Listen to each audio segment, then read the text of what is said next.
नमस्कार दोस्तों, जीएनए खबर में आपका स्वागत है। अक्सर ये प्रश्न उठता है कि जब अपराध हो रहा होता है तो ईश्वर कहाँ होते हैं? वो सर्वशक्तिशाली और सर्वव्यापी है, तो फिर पाप क्यों होने देते हैं? भगवान बुराई रूपी राक्षस को क्यों पनपने ही क्यों देते हैं? भगवान बुराई का अंत क्यों नहीं कर पाते? प्रश्न चिन्ह। इस पोस्ट के माध्यम से आज हम इन्हीं सारे सवालों का जवाब बताने की कोशिश करेंगे। ये हम सभी जानते हैं कि इस दुनिया को कोई अदृश्य शक्ति ही चलती है। उस शक्ति के मर्जी के बिना कोई भी काम असंभव है। इसी शक्ति को हम भगवान कहते हैं।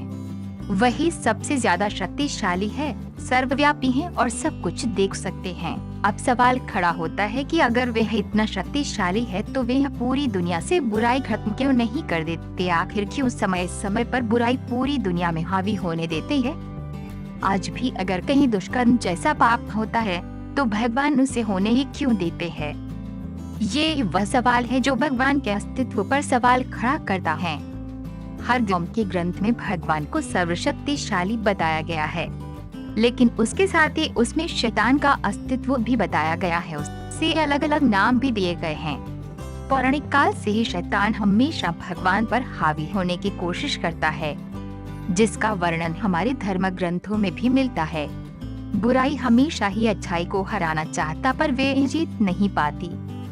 पर ये भी सच है कि भगवान भी कभी बुराई रूपी शैतान का पूरा अंत नहीं कर पाते। दोनों में कभी भी सीधी टक्कर नहीं होती, बल्कि शैतान अपनी बुराई से हर तरफ हावी होने की कोशिश करता है, परंतु अंत में अच्छाई की ही जीत होती है।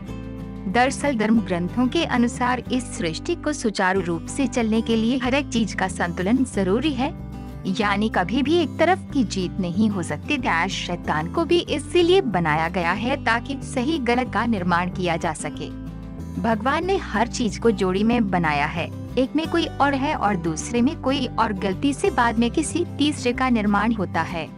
हमारा भी निर्माण कुछ ऐसे ही हुआ है। हमारा आधा भाग भगवान का तो आधा भाग शैतान का है, इसीलिए हम पर दोनों ही हावी रहते हैं। अगर शैतान का अस्तित्व नहीं होता तो भगवान का अस्तित्व भी नहीं होता, क्योंकि शैतान ही वह दर्द और बुराई देता है जो हमें अच्छाई की तरफ जाने को विवश करता है।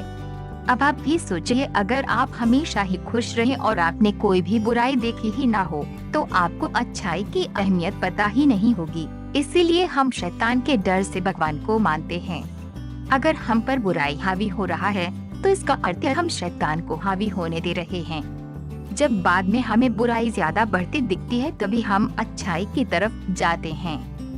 भगवान का होना और शैतान का होना सृष्टि के संतुलन के लिए जरूरी है, लेकिन अंत में ये सवाल कि भगवान शैतान को खत्म क्यों नहीं कर सकता, तो शायद इसका जवाब यही हो सकता है कि शैतान को भगवान ने बनाया ही नहीं हो, या फिर हो सकता है भगवान और शैतान को उससे भी बड़ी किसी महाशक्ति ने बनाया हो। एक ऐसी महाशक्ति जो भगवान और शैतान दोनों से अपना काम करवाती हो।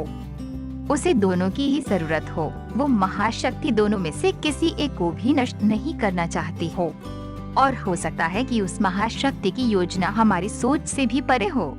अगर आपको ये वीडियो पसंद आया हो तो आप कमेंट सेक्शन में अपनी राय दे सकते हैं। ऐसे ही अन्य लेटेस्ट अपडेट के लिए सब्सक्राइब कीजिए जीएनए खबर को। नमस्कार।